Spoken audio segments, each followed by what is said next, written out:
d'un geste brusque, elle lui lança de l'eau glacée au visage et cria, sa voix perçante, « Dehors, espèce de mendiant !» Les rires fusèrent face à l'humiliation, mais le jour suivant, la découverte de son identité réelle allait tout changer. La vérité bouleversa les consciences et poussa chacun à une profonde introspection. C'était une matinée de mardi brumeuse, lorsque Jean-Pierre Dubois se posta devant l'imposant bâtiment. Un gratte-ciel de 40 étages, véritable géant de verre et d'acier planté au cœur du quartier d'affaires de la Défense, qui semblait percer la couche nuageuse. Le soleil peinait à traverser, mais ses rayons suffisaient à faire scintiller la plaque dorée gravée des mots « L'excellence est ça ». L'excellence en résulta. Une promesse de perfection. Il lissa sa chemise à carreaux délavés, un vêtement témoin d'une autre époque, palpa la poche de son jean usé pour s'assurer que ses documents y étaient bien, et respira profondément avant de franchir la porte tournante. Le choc fut instantané et violent. Le hall d'entrée de la société L'Excellence S.A. était un temple dédié au luxe et à l'efficacité. Le sol en marbre italien, d'un blanc pur, renvoyait une image si parfaite des lustres en cristal monumentaux qu'on aurait pu croire marcher sur un miroir. Une odeur de cuir coûteux mêlée à des parfums de marque flottait dans l'air climatisé, un arôme subtil de succès. Le balai incessant des employés, tiré à 4 épingles, se déplaçait avec une précision calculée, tablette en main, menant des conversations discrètes et professionnelles au téléphone. Jean-Pierre, avec ses 60 ans passés, ses cheveux poivrés sel et bourriffés et son allure authentique, tranchait radicalement avec ce décor. Ses bottes en cuir, bien que soignées, trahissaient des années de marche. Un petit rapiessage sur le genou de son jean racontait une histoire. Sa chemise à carreaux, malgré un repassage soigné, avait perdu de son éclat. Dans la poche de poitrine, il gardait une petite photo cornée qui l'effleurait de temps à autre, son encre, son amulette. Au moment où il s'avança vers le comptoir de la réception, une vague de silence se propagea. Chloé Dupont, la réceptionniste en chef, interrompit sa frappe pour le dévisager d'un air où se mêlaient la surprise et un malaise certain. Jeune femme d'une trentaine d'années, son blazer bleu marine valait sans doute un mois de salaire moyen, et son sourire professionnel était une barrière infranchissable contre le commun des mortels. « Bonjour », fit Jean-Pierre d'une voix posée, son regard franc et direct. « J'aimerais m'entretenir avec une personne du département des ressources humaines. » Chloé sia, comme si la requête était formulée dans une langue inconnue. « Avez-vous pris rendez-vous, monsieur ?» Sa voix était un modèle de politesse froide. « Non, mais je ne suis pas pressé. » Cette réponse simple et assurée la désarçonna un instant. Elle balaya le hall du regard, cherchant implicitement une aide pour gérer cet intrus. Les employés qui passaient près de la ralentissaient, des regards curieux et moqueurs fixés sur cet homme qui semblait s'être trompé de dimension. « Monsieur », reprit Chloé, s'efforçant de rester professionnel, « le service des RH ne peut vous recevoir sans un entretien programmé. Seriez-vous à la recherche d'un poste ?» La question était teintée de préjugés évidents. Pour elle, un homme avec une telle apparence ne pouvait aspirer qu'à un emploi subalterne, de maintenance ou de gardiennage, des postes pour lesquels on ne se présentait jamais à l'accueil principal. « Pas du tout, je ne cherche pas de travail, » répliqua Jean-Pierre, imperturbable. « Je viens soumettre une proposition de la plus haute importance à la société. » Cette fois, Chloé ne put réprimer un petit rire méprisant. Un son cristallin mais blessant, qui attira l'attention de ceux qui étaient à proximité. « Une proposition ? De quel ordre ?» Avant que Jean-Pierre ait pu élaborer, Stéphane Leroy, superviseur du premier étage, intervint.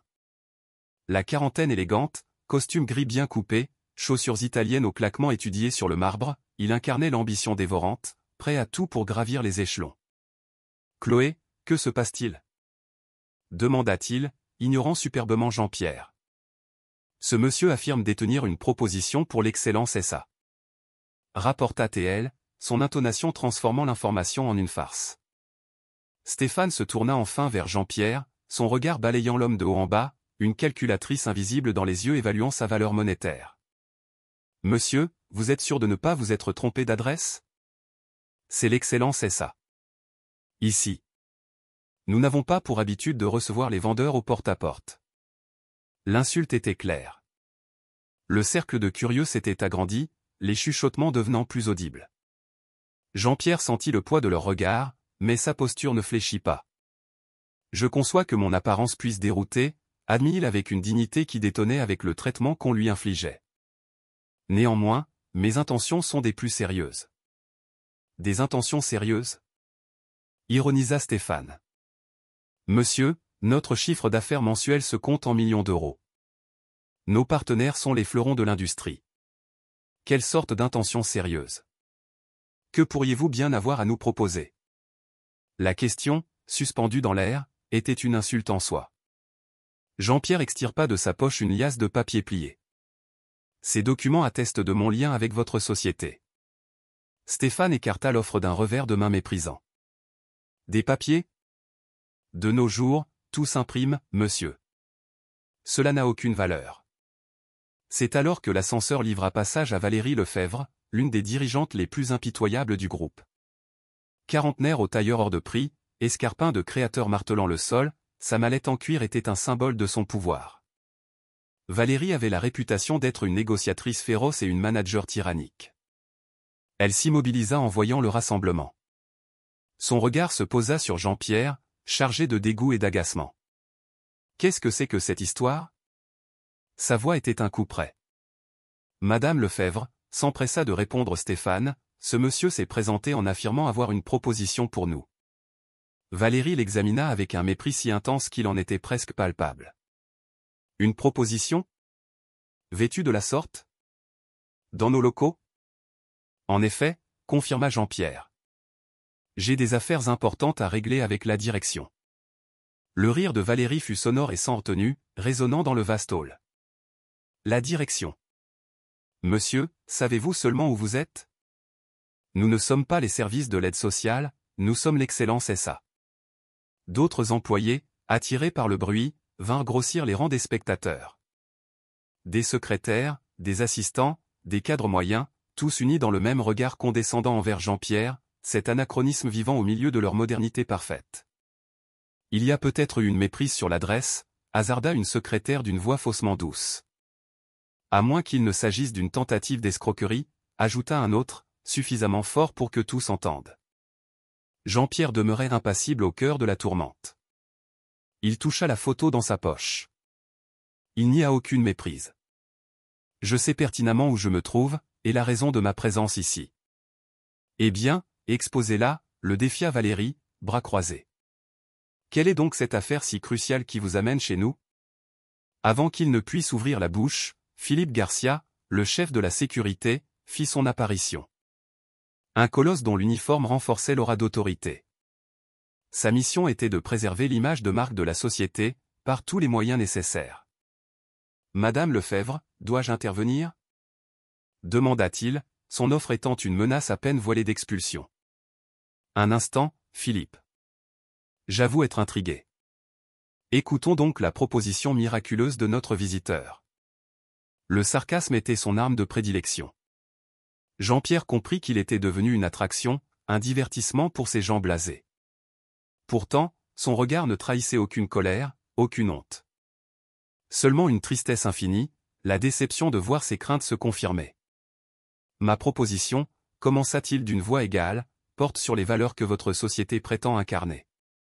Sur la façon dont nous traitons autrui, surtout ceux que nous jugeons inférieurs. Des valeurs? Se moqua Valérie. Monsieur, nos valeurs sont affichées partout, excellence, performance, rentabilité. Je doute fort qu'un individu tel que vous ait des leçons à nous donner.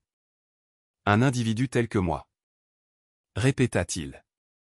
Pourriez-vous préciser votre pensée? La question directe la déstabilisa.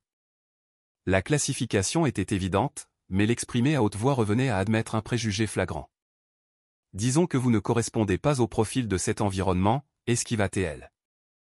Et quel serait donc l'environnement adéquat pour moi? Stéphane, exaspéré, intervint. Monsieur, vous nous faites perdre notre temps. Pour un emploi, adressez-vous aux agences spécialisées.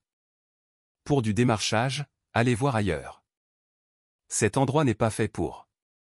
Pour les gens de mon espèce? Acheva doucement Jean-Pierre. Un malaise pesant s'installa. Tous partageaient la même pensée, mais personne n'osait la formuler. Jean-Pierre observa ses visages lisses, ses tenues impeccables, ses airs de supériorité. Il toucha sa photo une fois de plus, murmurant quelques mots inaudibles.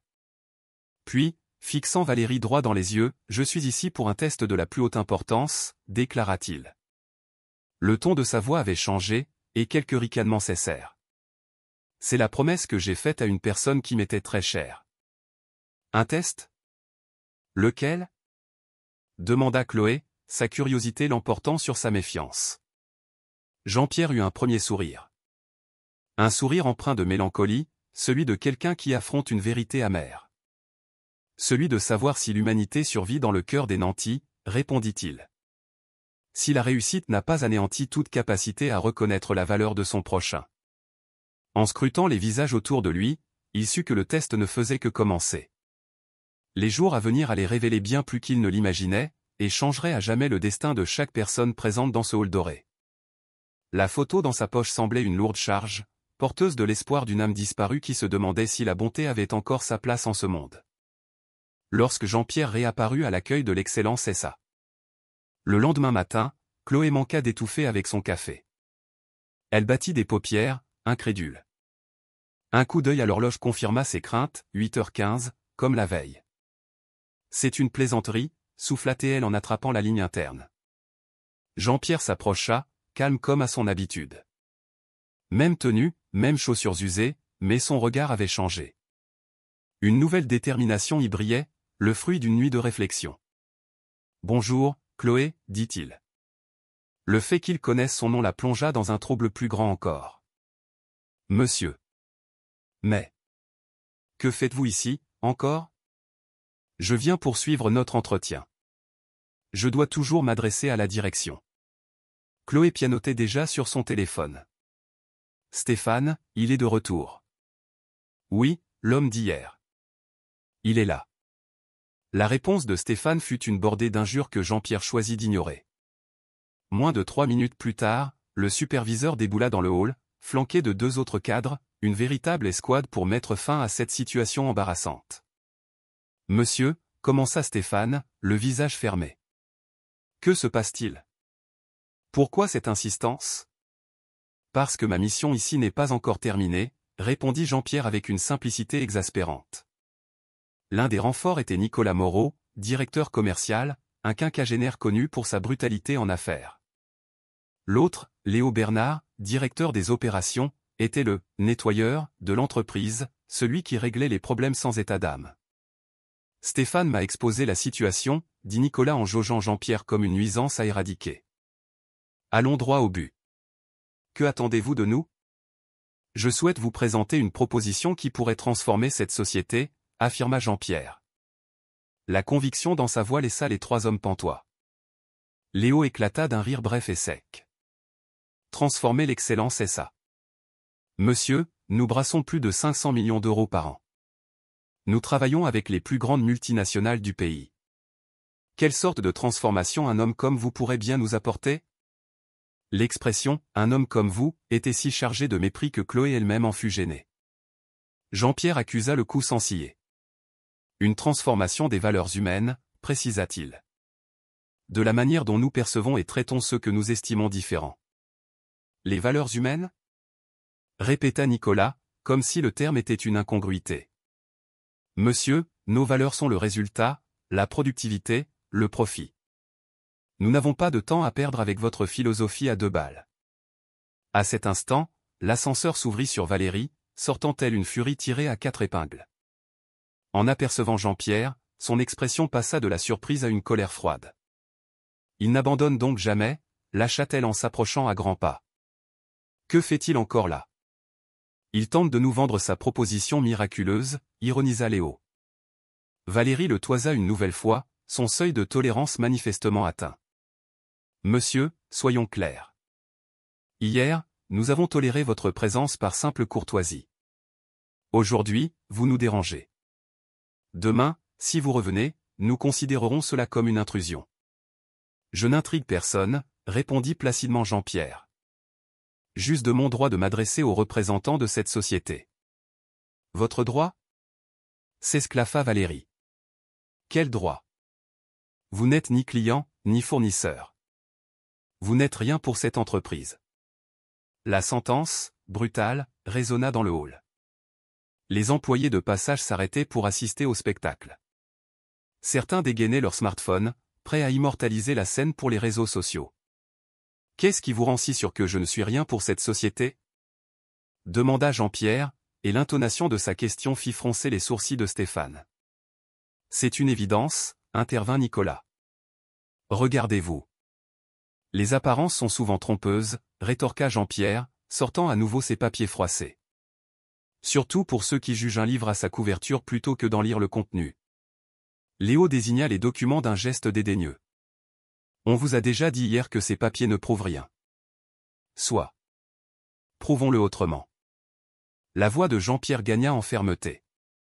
Vous savez que cette société a été fondée un mercredi de mars. Que le premier contrat, d'un montant de 200 000 €, fut signé avec les industries Moreau. Que le premier siège social était au 347, rue des Lilas. Un silence de mort tomba sur le groupe.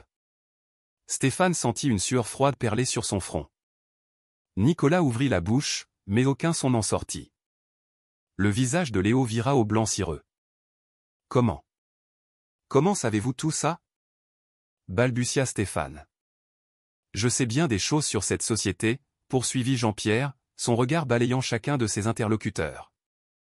Je sais que le contrat avec Pétrofrance a été perdu parce que Nicolas est arrivé en retard à la réunion cruciale. Je sais que Léo a validé un achat surfacturé à une société appartenant à son cousin.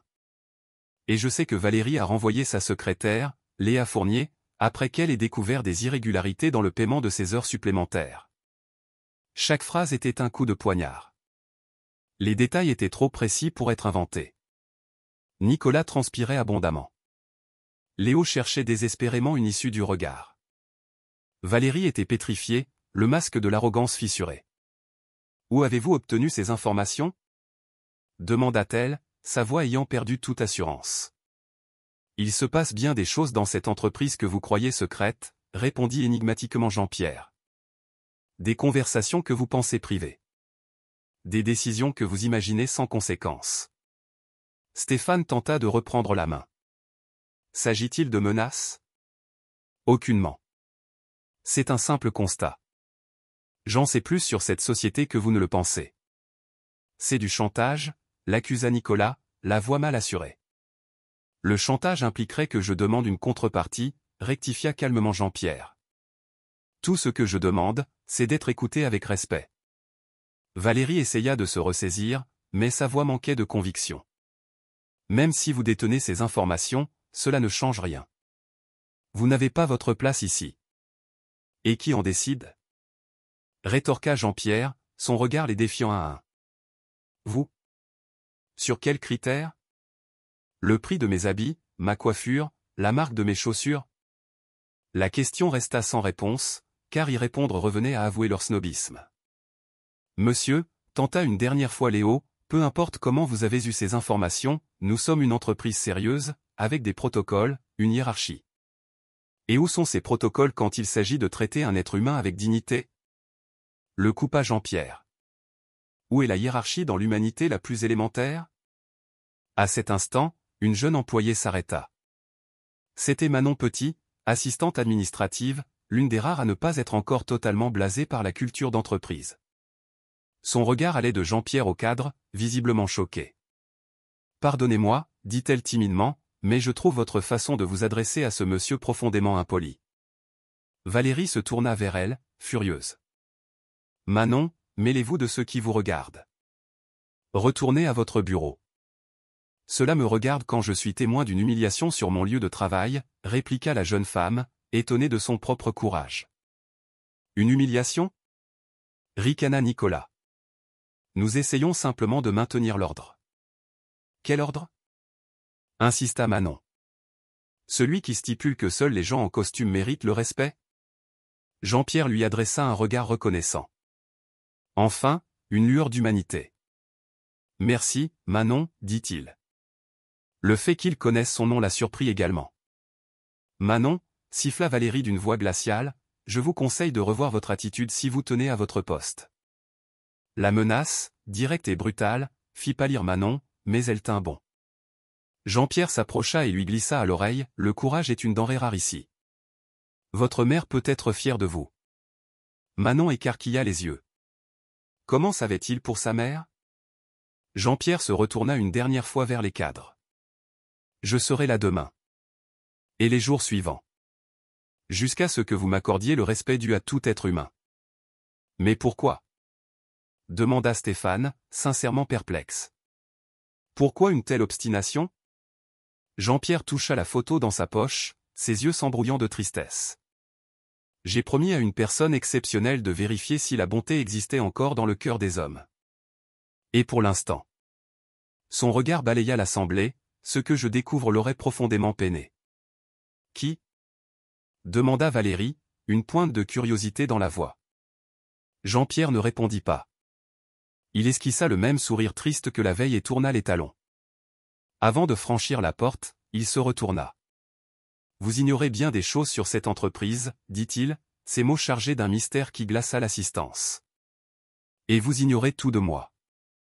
Mais cela va bientôt changer. Il sortit, laissant derrière lui un groupe de cadres ébranlés, une réceptionniste perplexe, et une jeune employée convaincue d'assister à quelque chose d'extraordinaire. La photo dans sa poche semblait contenir le secret qui allait faire trembler les fondations de ce géant de verre et d'acier. Le troisième jour, l'arrivée de Jean-Pierre dans le hall de l'Excellence SA provoqua une onde de choc silencieuse. Chloé, à la réception, interrompit net sa conversation téléphonique. Les employés dans le hall ralentirent leur cadence, formant de petits groupes où les chuchotements allaient bon train. Il est encore là. C'est le troisième jour. Mais que cherche-t-il à la fin? Jean-Pierre avança vers l'accueil avec sa dignité habituelle, mais son regard trahissait une tristesse plus marquée, comme si chaque visite ici érodait un peu plus son espoir. Chloé le vit approcher et sentit un curieux mélange d'émotions. L'agacement avait laissé place à une sorte de curiosité teintée de remords. Elle commençait à douter de sa propre attitude. « Bonjour, Jean-Pierre, dit-elle, la voix un peu enrouée. « Bonjour, monsieur Dubois, se reprit-elle aussitôt, rougissant de cette familiarité involontaire et respectueuse. À cet instant, l'ascenseur s'ouvrit sur Stéphane, Nicolas et Léo. Ils discutaient d'une affaire importante, mais leur conversation s'arrêta net à la vue de Jean-Pierre. Leur bonne humeur s'évanouit. C'est incroyable, marmonna Nicolas. Quelle ténacité. Ça frise le ridicule, renchérit Léo. 3 jours. C'est de l'acharnement. Stéphane s'avança, l'air résolu. Monsieur, soyons clairs. Cette situation doit cesser. Vous perturbez le bon fonctionnement de nos activités. Jean-Pierre contempla les 3 hommes en costume, le luxe ostentatoire du hall, et les employés qui feignaient l'indifférence. En quoi suis-je une perturbation? Votre présence est incongrue, articula difficilement Nicolas. Elle génère un malaise. Un malaise pour qui? Pour le personnel, pour nos clients, lança Léo d'un geste vague. Ou un malaise pour vos consciences? Demanda Jean-Pierre à voix basse. La question fit l'effet d'une bombe silencieuse. Avant qu'il ne puisse répliquer, la porte principale s'ouvrit sur un homme en tenue de travail, luttant avec un lourd carton. C'était Alain Martin, un livreur qui desservait le quartier. La cinquantaine, le front en sueur, il cherchait le comptoir pour faire signer son bon. « Excusez-moi, dit-il en s'approchant. J'ai une livraison pour l'Excellence SA. » Chloé le toisa avec le même mépris qu'elle avait initialement réservé à Jean-Pierre. « L'entrée de service se trouve à l'arrière, dit-elle d'un ton sec. C'est juste pour une signature, plaida Alain. Je peux laisser le colis ici? Certainement pas, rétorqua TL. Le protocole est clair. Les livraisons, c'est par l'arrière. Alain soupira, regardant son carton, le long chemin à parcourir, et sa montre. Il était déjà en retard. S'il vous plaît, madame, juste une seconde. J'ai dit non. Trancha Chloé. Le règlement, c'est le règlement. Nicolas intervint. Vous avez entendu. Les livreurs n'entrent pas par le hall principal. Ce n'est pas une zone de déchargement. Le visage d'Alain se décomposa sous l'humiliation. Il baissa la tête, bredouilla des excuses et s'apprêtait à repartir avec son fardeau. Jean-Pierre ne put le supporter. Alain. Appela Théil. Le livreur se retourna, stupéfait qu'on l'appelle par son nom. Laissez-moi vous donner un coup de main. Jean-Pierre s'approcha et, sous les regards médusés de l'assistance, empoigna un coin du carton. « C'est pour quel étage ?»« Le 15e, monsieur, mais ne vous dérangez pas. » « Au contraire, » sourit Jean-Pierre. C'était la première fois qu'on le voyait sourire sincèrement. Ensemble, ils se dirigèrent vers l'ascenseur. Chloé était sans voix. Les cadres, pétrifiés. L'homme qu'il rejetait depuis 3 jours aidait un simple livreur qu'il jugeait indigne de fouler leur marbre. Une fois les portes de l'ascenseur refermées, Nicolas explosa. C'est un comble. Il se comporte comme s'il était chez lui. Notre hall est devenu une cour des miracles. J'appelle Madame Lefebvre immédiatement, dit Stéphane, visiblement dépassé. Elle va être hors d'elle. Un quart d'heure plus tard, Jean-Pierre redescendit. Alain était reparti par l'ascenseur de service, non sans avoir chaudement remercié son bienfaiteur, les larmes aux yeux. Alors, content de vous ? Lança Nicolas, sarcastique. Très, répondit simplement Jean-Pierre. Rendre service est toujours une source de satisfaction. Rendre service ? Ricana Léo. Vous l'avez mis en retard. Il va se faire réprimander. Pas vraiment, corrigea Jean-Pierre. Je lui ai offert une collation et un bon pourboire pour compenser. Il est parti le sourire aux lèvres. Cette révélation les laissa sans voix. Stéphane fut le premier à réagir. Pourquoi avoir fait ça ? Jean-Pierre toucha la photo dans sa poche, les yeux s'emplissant de larmes. Mon épouse m'a enseigné que la vraie richesse d'un homme se mesure à la façon dont il traite ceux qui n'ont rien à lui offrir. Le mot « épouse » suspendit le temps. Cet homme énigmatique devenait soudain réel, avec une histoire, un passé, une douleur. « Votre épouse ?» demanda Chloé, sa voix adoucie par une curiosité nouvelle. Jean-Pierre sortit la photo. Une femme d'une 50aine d'années, au sourire lumineux, vêtue d'une blouse blanche. Marie. Elle était infirmière bénévole dans les hôpitaux publics. Le contraste entre l'image de cette femme simple et dévouée et le luxe du hall était saisissant. Stéphane sentit un pincement au cœur. « Elle n'est plus là ?» demanda Nicolas, son ton ayant perdu toute agressivité. « Elle nous a quittés il y a quelques mois », répondit Jean-Pierre en rangeant précieusement la photo. Elle a consacré sa vie à soigner des gens sans moyens. Elle n'a jamais cherché la richesse matérielle, mais c'était la personne la plus riche que j'ai jamais connue. Le silence qui s'ensuivit était différent. Ce n'était plus un silence de gêne, mais de respect. « C'est la raison de votre venue ?» demanda Léo, la voix basse. Marie disait que la réussite sans humanité est le plus tragique des échecs, expliqua Jean-Pierre, son regard parcourant le hall opulent. Avant de mourir, elle m'a fait lui promettre de vérifier si la bonté existait encore dans le cœur des gens qui réussissent. « Et quel est votre verdict jusqu'à présent ?» demanda Stéphane, redoutant la réponse. Jean-Pierre le fixa. « Ma femme serait profondément attristée par ce que j'ai vu ici. » La phrase les frappa de plein fouet, car ils savaient qu'elle était vraie. Ils savaient comment ils avaient traité cet homme. C'est alors que Valérie sortit de l'ascenseur, telle une furie. Informée de l'incident, elle était hors d'elle. Que se passe-t-il encore ? Sa voix claqua, brisant le fragile moment de prise de conscience. Madame Lefebvre, commença Stéphane, nous étions en train de parler avec. Parler ? Le coupa TL. Stéphane, ce problème aurait dû être réglé il y a 3 jours. Que fait encore cet homme ici ? Jean-Pierre la regarda et décela derrière sa colère une peur panique. La peur de perdre le contrôle, d'être confronté à une vérité qui la dérange. Valérie, dit-il doucement, une question, si vous permettez. L'interpellé par son prénom, sans titre, mit le feu aux poudres. Comment osez-vous ? Pour qui vous prenez-vous ? Pour quelqu'un qui cherche à comprendre pourquoi une femme aussi intelligente que vous traite ses semblables avec un tel dédain. La sincérité de la question la désarma un instant. Puis sa fureur redoubla. Du dédain ? Je travaille 70 heures par semaine pour cette entreprise. Je n'ai pas de temps à accorder au premier venu. Marie travaillait 80 heures par semaine à sauver des vies, rétorqua calmement Jean-Pierre, et elle trouvait toujours le temps d'offrir un sourire à chacun. Votre femme n'avait pas les mêmes responsabilités. Elle avait des responsabilités humaines. Celle-ci prime sur toutes les autres. Valérie était écarlate. Les responsabilités humaines ne paient pas les salaires, ne font pas tourner les entreprises. Et quel est l'intérêt de faire tourner des entreprises si c'est pour y perdre notre âme? La question resta en suspens.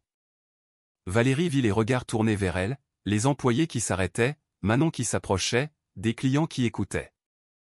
Elle sentait la situation lui échapper. Assez. Siffla-t-elle. C'en est fini de cette mascarade philosophique. Si vous osez revenir demain, je prendrai des mesures radicales. Lesquelles? Demanda-t-il, imperturbable. Valérie s'approcha, le regard mauvais. Des mesures qui vous feront amèrement regretter d'avoir franchi cette porte. Jean-Pierre la regarda dans les yeux et y vit ce qu'elle tentait de cacher, un profond désarroi. Marie disait que les plus colériques sont souvent ceux qui ont le plus besoin d'amour, dit-il avec douceur. Cette remarque inattendue, cette pointe de compassion au milieu de l'hostilité, la laissa sans voix. Puis, comme si elle avait été giflée, elle explosa. Cessez votre psychologie de comptoir. Cessez de vous servir de votre sainte épouse pour me faire la morale. Je ne fais la morale à personne, dit tristement Jean-Pierre. Je constate simplement que Marie s'est trompée sur un point. Lequel? Elle était persuadée qu'il y a du bon en chacun. Que cette bonté est parfois enfouie, mais qu'elle existe toujours. Son regard balaya l'assistance. Je crains qu'elle n'ait été un peu trop optimiste. À cet instant, quelque chose céda en Jean-Pierre. L'espoir qui l'avait animé commençait à s'effriter. Et si Marie s'était trompée? Si certaines personnes étaient définitivement imperméables à l'empathie? Valérie perçut sa tristesse et en ressentit un étrange pincement, mais sa colère reprit le dessus. Parfait, dit-elle d'un ton glacial. Vous touchez enfin du doigt la réalité. Maintenant, partez et ne nous faites plus perdre notre temps. Jean-Pierre regarda une dernière fois la photo de Marie, murmura quelques mots, puis se dirigea vers la sortie. Il se retourna une dernière fois. Je reviendrai demain. Une dernière fois. Non pour obtenir une conversation que vous me refusez, mais pour honorer la dernière partie de ma promesse à Marie. Il fixa Valérie. Ensuite, je disparaîtrai de votre vie. Quelle dernière partie? Demanda Manon, sa voix brisant le silence. Jean-Pierre eut un sourire triste. Je vous offrirai une dernière occasion de découvrir qui je suis, et pourquoi Marie aurait eu tant de peine en voyant la façon dont vous m'avez traité. Il partit, laissant derrière lui un groupe de personnes désormais assaillies par le doute. La photo de Marie semblait flotter dans l'air, promesse de révélations imminentes. Le 4e jour, l'atmosphère était différente. Lorsque Jean-Pierre pénétra dans le hall de l'Excellence SA, celui-ci grouillait de monde.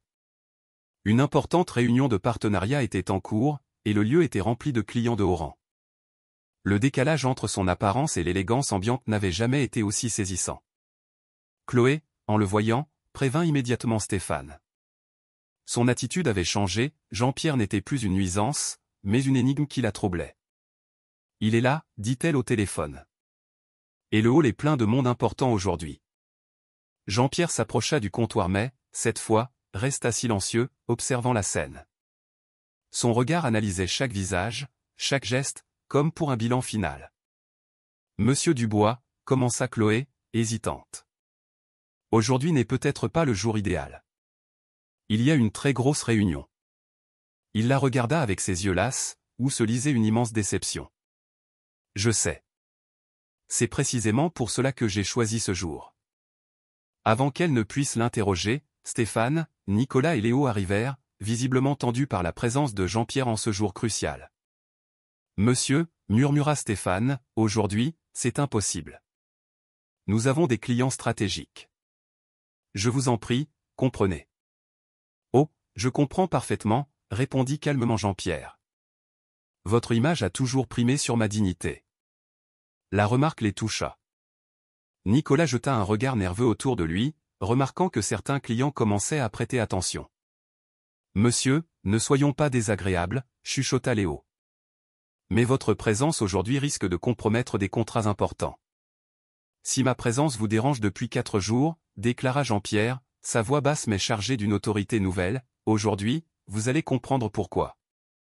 Un groupe d'hommes d'affaires passa à proximité. L'un d'eux, le docteur Olivier Roussel, dirigeant d'un grand groupe de BTP, s'arrêta en voyant Jean-Pierre. « Excusez-moi, dit-il. Votre visage m'est familier. Nous nous sommes déjà rencontrés ?» Jean-Pierre le dévisagea. « C'est fort possible.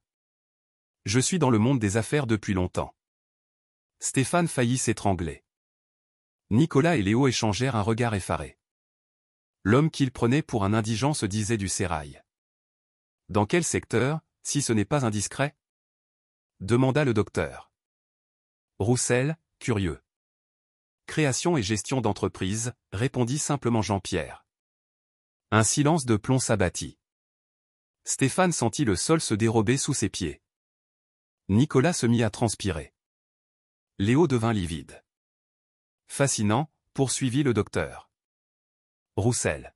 « Et pour quel type de société travaillez-vous » Avant que Jean-Pierre ne puisse répondre, Valérie sortit de l'ascenseur, prête à en découdre. Ayant aperçu la scène depuis l'étage, elle était venue mettre un terme définitif à ce feuilleton.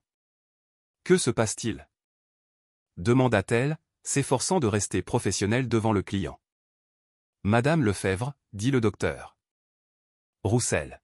« Je discutais avec ce monsieur, un confrère du monde des affaires. » « Des affaires » Valérie lança à Jean-Pierre un regard mêlé de fureur et d'incrédulité.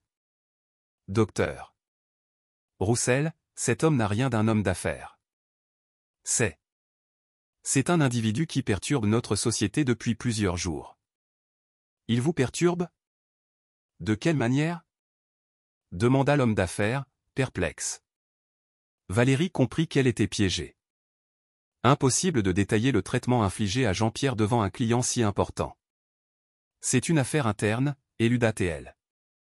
Rien qui ne concerne nos invités. Jean-Pierre vit dans le regard de Valérie ce qui l'attristait le plus, la peur. La peur que la vérité soit révélée, la peur de perdre la face. Docteur.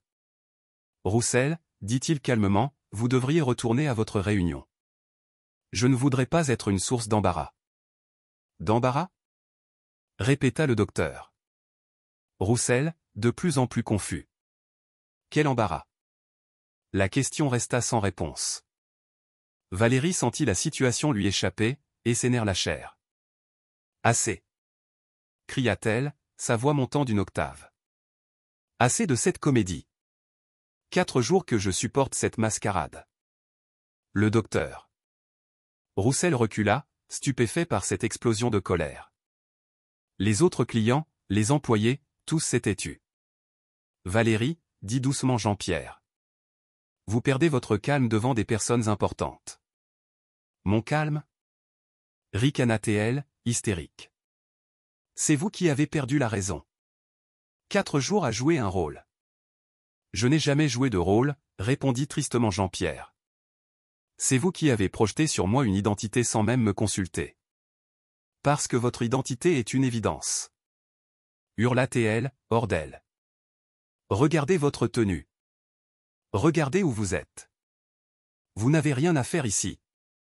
Le hall entier était suspendu à ses lèvres. Les clients observaient, gênés. Les employés, choqués. Manon, qui s'était approchée, était horrifiée.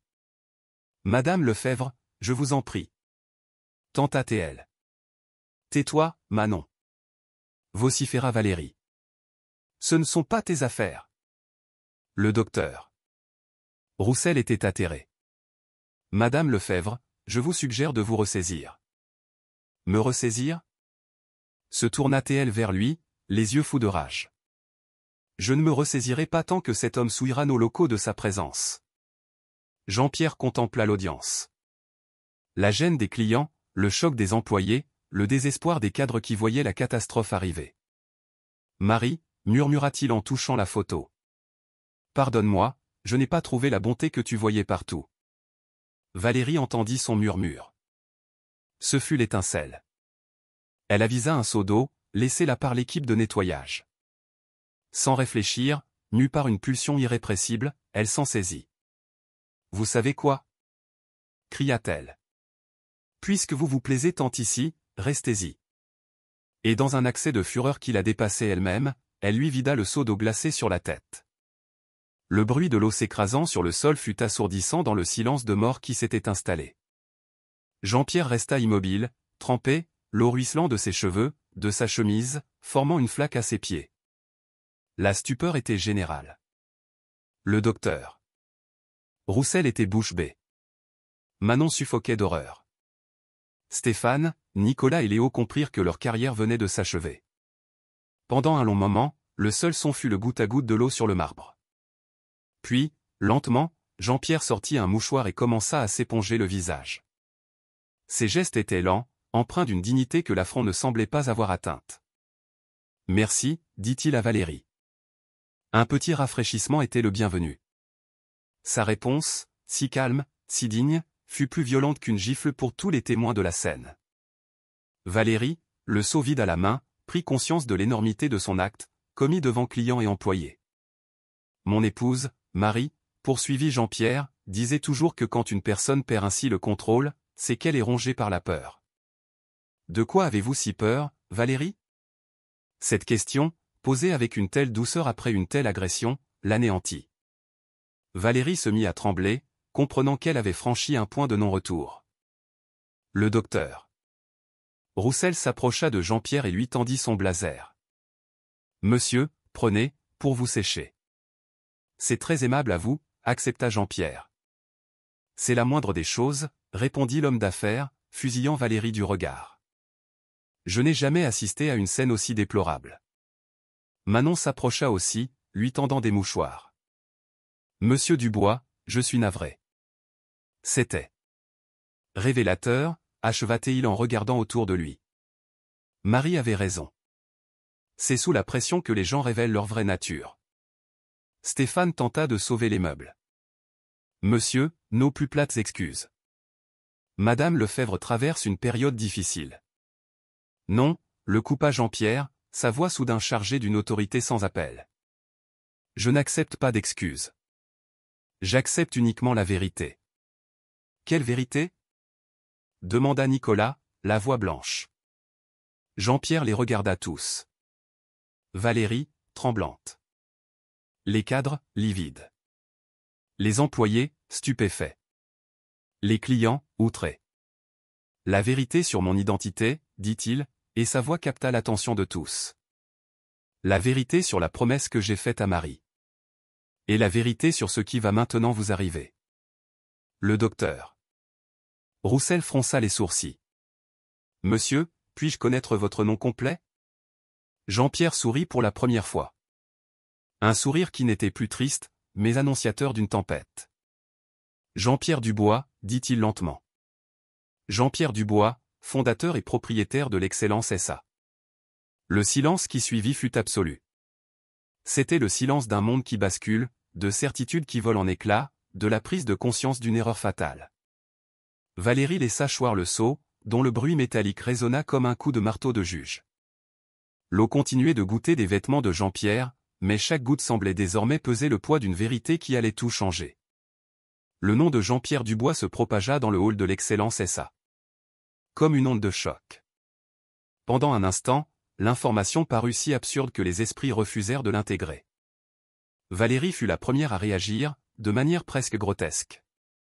Son regard allait du seau vide à ses pieds à l'homme trempé devant elle, comme si elle cherchait une faille dans la réalité. Ce n'est pas possible, murmura-t-elle, la voix étranglée. Le docteur Roussel s'avança, les yeux exorbités. Jean-Pierre Dubois. Celui qui a créé cette société il y a 15 ans? Lui-même, confirma Jean-Pierre, sortant de sa poche la photo détrempée de Marie. On y devinait encore le doux sourire de l'infirmière. Marie me disait souvent que je devrais mieux connaître mes collaborateurs. Il semble qu'ils auraient dû, eux aussi, mieux me connaître. Stéphane sentit ses genoux se dérober et s'agrippa au comptoir. 4 jours à humilier, à rejeter, à vouloir expulser son propre employeur, l'homme qui validait son salaire, celui qui pouvait anéantir sa carrière d'un seul mot. Monsieur Dubois, balbutia-t-il. Nous ignorions. Vous ignoriez? Le reprit Jean-Pierre, son regard empreint d'une infinie tristesse. Ou vous avez refusé de savoir? La nuance est de taille. Nicolas était en état de choc, ses lèvres remuant sans émettre un son. Léo, blême, s'était adossé à une colonne, au bord de l'évanouissement. Derrière son comptoir, Chloé pleurait silencieusement, réalisant l'ampleur de son mépris envers l'homme qui avait bâti cet empire et lui avait donné un emploi. Comment être sûr que vous êtes bien? Tenta Nicolas dans un dernier sursaut de déni. Jean-Pierre ne répondit pas. Il se dirigea vers un mur où était accrochée une vieille photo des débuts de l'entreprise, dans des locaux bien plus modestes. On y voyait un homme jeune, souriant, aux côtés d'une femme en blouse blanche. 15 ans de moins, les cheveux sombres, mais c'était incontestablement lui. Cette photo a été prise le jour de l'inauguration, dit-il. Marie était venue me féliciter à la sortie de sa garde à l'hôpital. Elle était si fière. Sa voix se voila d'émotion. Manon s'approcha, les mains tremblantes, lui tendant encore des mouchoirs. « Monsieur Dubois, murmura-t-elle, je suis tellement désolée. J'ai bien essayé de. Vous avez été la seule à faire preuve d'un peu d'humanité, la rassura-t-il en lui posant la main sur l'épaule. Marie aurait été fière de vous. Le docteur. Roussel comprenait peu à peu l'étendue du drame. Jean-Pierre, cela signifie que durant ces 4 jours, vous. Durant ces 4 jours, j'ai découvert la véritable nature des dirigeants de mon entreprise, acheva Jean-Pierre. J'ai vu comment ils traitent les plus modestes, comment ils jugent sur l'apparence, comment ils ont renié l'humanité que Marie chérissait tant. Valérie retrouva enfin sa voix, mais ce ne fut qu'un cri de désespoir. Pourquoi? Pourquoi nous avoir infligé ça? Jean-Pierre la regarda avec une compassion qui la brisa. Parce que je l'avais promis à Marie.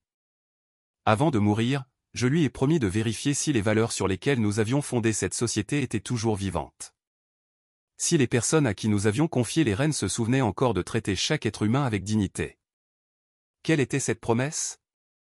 Demanda doucement Manon. Jean-Pierre se tourna vers l'assemblée silencieuse. Marie a passé ses derniers mois à l'hôpital public central. Même malade, elle continuait de s'occuper des autres patients, de réconforter les enfants, de tenir la main des personnes âgées isolées. Les larmes commençaient à poindre sur de nombreux visages. 6 mois avant la fin, elle m'a fait lui promettre une chose. Notre entreprise est devenue un colosse, m'a-t-elle dit, riche et puissante. Mais promets-moi de vérifier qu'elle n'a pas perdu son âme. Comment faire, lui ai-je demandé. Elle a souri et m'a dit, prends l'apparence d'un homme simple et regarde comment on te traite. S'ils sont bons avec celui qui ne peut rien leur apporter, alors l'âme est toujours là. Mais s'ils le méprisent. Elle n'a pas eu besoin de finir. Marie est partie il y a 4 mois. J'ai eu besoin de temps pour trouver le courage. Mais aujourd'hui, j'ai honoré ma promesse. Valérie s'effondra sur un fauteuil, écrasée par la culpabilité.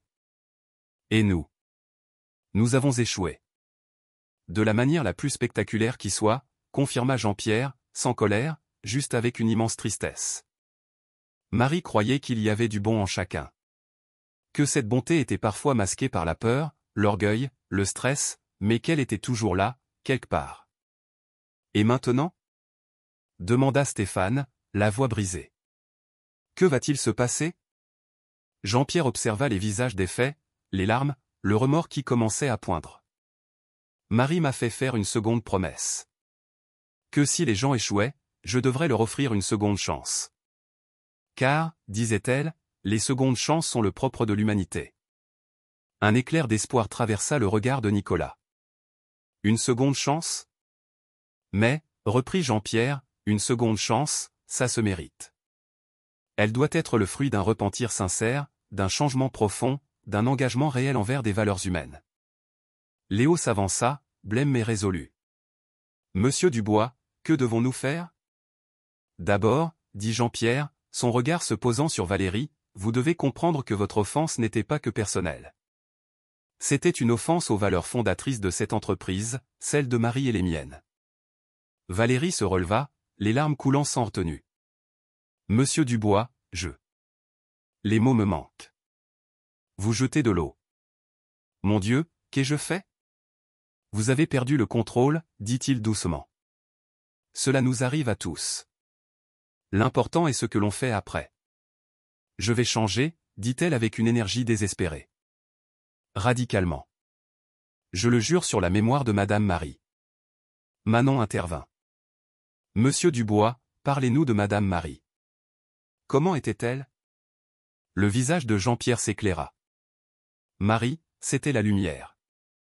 Elle faisait des gardes de 16 heures à l'hôpital pour un salaire de misère, mais rentrait heureuse, parce qu'elle avait aidé quelqu'un. Elle ne jugeait jamais les gens, ni sur leur apparence, ni sur leur statut. Elle ne voyait que des êtres humains dans le besoin. Et vous, demanda le docteur. Roussel, pourquoi ce déguisement?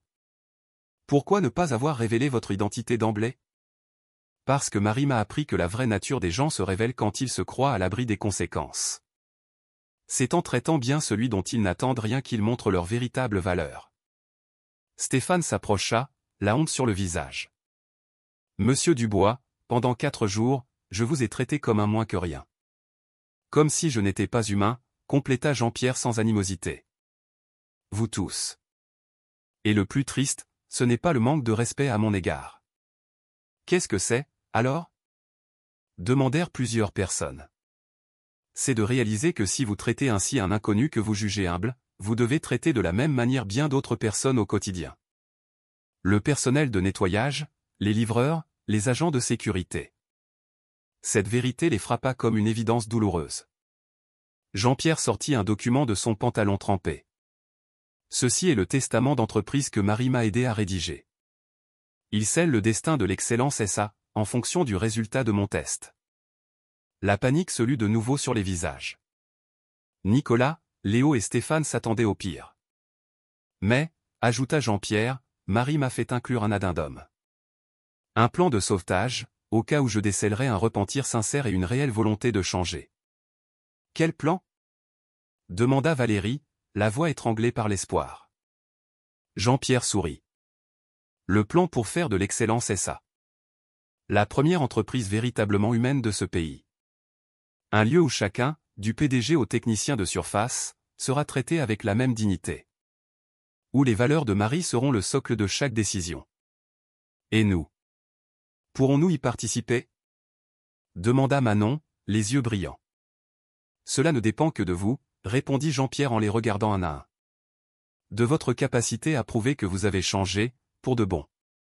À cet instant, trempé, épuisé, mais d'une dignité sans faille, Jean-Pierre Dubois s'apprêtait à découvrir si les bâtisseurs de son empire étaient capables de rédemption. Quelque part, Marie devait observer, espérant que la bonté qu'elle voyait en chacun n'était pas une illusion. Le silence dans le hall était si total qu'on aurait entendu une mouche voler. Le docteur Roussel le brisa. Jean-Pierre Dubois. Magazine Capital. La liste des entrepreneurs les plus influents. Ça me revient. Cette confirmation externe acheva de les anéantir. Nicolas s'affala sur un fauteuil. Monsieur Dubois, comment prouver que nous ignorions? Une preuve? Jean-Pierre se dirigea vers la console de l'accueil. Chloé, le code propriétaire. Je ne le connais pas, monsieur. Marie 2024 Amour, Tapatéil. Une voix synthétique annonça, bienvenue, monsieur Jean-Pierre Dubois. Accès total. Stéphane crut défaillir. Ce code était le secret le mieux gardé de l'entreprise. D'autres doutes? Demanda tristement Jean-Pierre. Léo, te souviens-tu de ma dernière réunion avant que je me retire? 17 septembre. Projet Grand Ouest, murmura Léo. 25 millions votés. Qui s'y était opposé au début? Moi. Mais j'ai changé d'avis après vos explications sur les 500 familles défavorisées. Une information connue seulement des participants, confirma Jean-Pierre. Valérie était prostrée. Mon Dieu, mon Dieu. D'autres employés affluaient. Michel Durand du nettoyage, Monique Bernard de la cafétéria, Paul Fournier de la sécurité. La rumeur s'était propagée, le grand patron était là, incognito, depuis 4 jours. Et on l'avait traité comme un paria. Michel s'approcha, en larmes. Monsieur Dubois, je savais qu'il y avait quelque chose de différent chez vous. Monique renchérit. Quand vous avez aidé Alain hier, je me suis dit, cet homme a bon cœur. Le docteur Roussel, fasciné, insista. Mais pourquoi, Jean-Pierre? Jean-Pierre sortit la photo de Marie. Elle a appris sa maladie le jour du 10e anniversaire de l'entreprise. J'étais grisé par nos succès, et elle m'a demandé, l'entreprise a grandi, mais a-t-elle grandi dans le bon sens? Le silence se fit plus intense. Elle m'a demandé si nous nous souvenions que derrière les chiffres, il y a des vies, des familles, des espoirs. Et alors? Demanda Valérie. Elle m'a fait une proposition. Après son départ, je devrais tester l'âme de notre entreprise. S'ils sont bons avec celui qui n'a rien à offrir, l'âme est sauve. Sinon, elle est perdue. Nicolas déglutit. Et en cas d'échec? Marie avait préparé 2 lettres. Une pour la réussite, une pour l'échec. Et la seconde. Elle me demandait de liquider la société. La nouvelle fit l'effet d'une déflagration. Mettre fin à l'excellence SA. Marie disait qu'une entreprise sans âme n'a pas de raison d'être, expliqua Jean-Pierre. Valérie se releva, paniquée. Monsieur Dubois, nous avons compris. Nous changerons. Vous avez perdu tout contrôle, Valérie. Comment vous croire? Parce que j'ai compris que mon statut, mon salaire, tout cela n'est rien si je ne traite pas les gens avec dignité. Stéphane s'avança. Monsieur Dubois, je vous ai traité comme un déchet. C'était de l'aveuglement, pas de la méchanceté. Je peux changer. Nicolas le rejoignit. Je me suis moqué de votre apparence. Pardonnez-moi. Donnez-moi une chance. Léo pleurait. J'ai 3 enfants. Je ne demande pas la pitié. Je la demande au nom de Madame Marie. Elle croyait aux secondes chances. Marie croyait en l'infinie capacité de l'homme à se racheter. L'espoir renaissait. Mais elle a écrit une 3e lettre. Jean-Pierre brandit une enveloppe scellée. Pour le cas où le repentir serait sincère. Une 3e lettre? Sans qui le docteur? Roussel. Le plan pour transformer l'excellence SA. En la première entreprise véritablement humaine. C'est-à-dire? Demanda Manon. Un lieu où chacun, du dirigeant au personnel d'entretien, est traité avec une égale dignité. Où les valeurs humaines priment sur le profit. Michel intervint. Monsieur Dubois, nous, les petites mains, on a toujours été bien traités. Le problème, c'est avec les chefs. Marie m'a appris que le succès se mesure à la façon dont on traite ses subordonnés, pas ses supérieurs. Allez-vous ouvrir cette lettre? Demanda Valérie, la gorge nouée. Jean-Pierre les dévisagea. Oui. Mais je dois être certain que vous comprenez la portée de ce changement. Si je lance le plan de Marie et que vous retombez dans vos travers, je trahirai sa mémoire. Nous comprenons, dit Valérie avec une nouvelle fermeté. Nous comprenons, répétèrent-ils en chœur. Jean-Pierre tenait l'enveloppe détrempée. Alors, voyons comment Marie a rêvé de faire de notre entreprise un phare d'humanité pour le monde. Dégoulinant, au milieu de ceux qui l'avaient méprisé puis adulé, Jean-Pierre s'apprêtait à révéler l'ultime héritage de Marie à l'entreprise de leur vie. Les mains encore secouées par l'émotion, Jean-Pierre décacheta l'enveloppe mouillée. Le papier était humide, mais l'écriture fine de son épouse était intacte. Mon cher Jean-Pierre, commença-t-il à lire, la voix brisée dès les premiers mots. Si tu lis ces lignes, c'est qu'ils ont échoué au test, mais que tu as décelé en eux un repentir sincère. Cela me remplit d'espoir. Le hall était une église. Tous les employés, quel que soit leur rang, étaient descendus. Valérie, Stéphane, Nicolas et Léo buvaient ces paroles, les joues inondées de larmes. J'ai toujours cru en la bonté de l'être humain, poursuivit-il. Elle est parfois enfouie sous la peur, la pression, l'orgueil. L'important n'est pas de ne jamais chuter, mais de se relever grandi. Manon sanglotait. Michel et Monique se tenaient par la main. Même le docteur. Roussel était ému. C'est pourquoi, continuait la lettre, j'ai conçu un plan pour faire de notre entreprise un havre d'humanité. Un lieu où chacun sera vu, valorisé, respecté, peu importe son poste, son salaire ou son apparence. Quel plan? Murmura Valérie. Jean-Pierre tourna la page. Premièrement, le programme dignité. Traitement égal et respectueux pour tous. Un petit déjeuner mensuel réunira tout le personnel à la même table, pour échanger en égaux. Deuxièmement, la journée de l'humanité.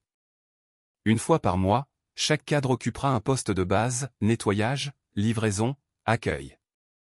Pour ne jamais oublier la réalité du terrain. Nicolas écarquilla les yeux. Lui, directeur commercial, a passé la serpillière. Troisièmement, le fonds Marie. Une partie des bénéfices sera allouée à un fonds de solidarité pour les employés en difficulté, aide médicale, financement des études des enfants. La bienveillance de Marie, même par-delà la mort, était en train de souder l'entreprise. Quatrièmement, la voix de Jean-Pierre était de plus en plus chargée d'émotions, instaurer la règle d'or. Avant chaque décision, se poser la question, est-ce que je traite cette personne comme j'aimerais être traité? Stéphane baissa la tête, conscient de ses manquements passés. Et pour finir, je souhaite la création du mémorial Marie dans le hall. Non pour ma gloire, mais comme un rappel quotidien que la réussite sans humanité est le plus triste des échecs. Jean-Pierre replia la lettre. Marie conclut ainsi, si vous réussissez, notre entreprise ne sera plus un simple business. Elle sera un modèle, la preuve qu'un monde meilleur est possible. Un silence respectueux s'installa. Puis Valérie s'avança. Monsieur Dubois, dit-elle avec une conviction inébranlable. Je m'engage à appliquer ce plan à la lettre. Je jure sur la mémoire de Madame Marie de devenir une autre personne. Comment te croire, Valérie? Demanda doucement Jean-Pierre. Tu as été si violente. Parce que j'ai compris une chose, répondit-elle. En vous jetant cette eau, je n'ai pas seulement agressé un homme. J'ai bafoué toutes les valeurs que Madame Marie incarnait. Et j'en ai une profonde nausée. Stéphane prit la parole. Monsieur Dubois, pendant 4 jours, je vous ai ignoré. Je comprends maintenant que chaque personne mérite un bonjour, un sourire, une marque de respect. Nicolas enchaîna. Je vous ai jugé sur votre apparence. Madame Marie m'a rappelé que seul le caractère définit un homme. Léo était anéanti. Monsieur Dubois, j'ai 3 enfants. Comment les éduquer si je suis moi-même incapable de respecter mon prochain? Je dois devenir l'exemple qu'ils méritent. Jean-Pierre les regarda. Il vit des remords sincères, une volonté de changement, une leçon apprise dans la douleur. Très bien, dit-il. Et pour la première fois depuis son arrivée, un vrai sourire illumina son visage. Mettons en place le plan de Marie. 3 mois plus tard, l'excellence SA était transformée. Dans le hall trônait le mémorial Marie, une statue en bronze d'une infirmière souriante, avec l'inscription « Marie Dubois », qui nous a appris que le vrai succès se mesure à la façon dont on traite son prochain. Le programme Dignité avait changé la culture d'entreprise. Les cadres connaissaient le nom des agents d'entretien. La journée de l'humanité était devenue un événement fédérateur. Valérie était devenue la dirigeante la plus appréciée. Elle connaissait chaque employé, s'intéressait à leur vie, les soutenait dans les moments difficiles. L'eau qu'elle avait jetée était devenue le baptême de sa nouvelle vie. Stéphane avait lancé un projet social de soutien aux familles défavorisées du quartier. Nicolas avait créé un programme de bourse d'études pour les enfants du personnel. Léo avait réformé le système de promotion pour y inclure des critères de caractère. Manon fut nommée directrice des relations humaines, un poste créé sur mesure pour pérenniser les valeurs de Marie. L'histoire de l'excellence SA fit le tour du pays. D'autres sociétés s'en inspirèrent. Les écoles de commerce étudièrent le « modèle Marie » de management humain. 1 an plus tard, le docteur Roussel retrouva Jean-Pierre devant le mémorial. Jean-Pierre, ce que vous avez fait est exceptionnel. Cette entreprise est un exemple pour le monde. Ce n'est pas moi, répondit Jean-Pierre en caressant la statue. C'est elle. Elle a planté une graine de bonté qui continue de grandir. Et ceux qui vous ont humilié? Ce sont devenus mes plus précieux collaborateurs. Car ceux qui apprennent de leurs erreurs sont plus forts que ceux qui n'en commettent jamais. Valérie les rejoignit, un rapport en main. Monsieur Dubois, les chiffres du semestre. La productivité a augmenté de 40%. La satisfaction des employés a atteint un record historique, et les démissions sont tombées à quasiment 0. Tu sais pourquoi? Sourit Jean-Pierre. Parce que des employés valorisés donnent le meilleur d'eux-mêmes, répondit-elle. C'est ce que Marie disait toujours. Jean-Pierre regarda la statue avec un amour infini. Elle disait que l'humanité n'est pas un frein au succès. Elle en est le moteur.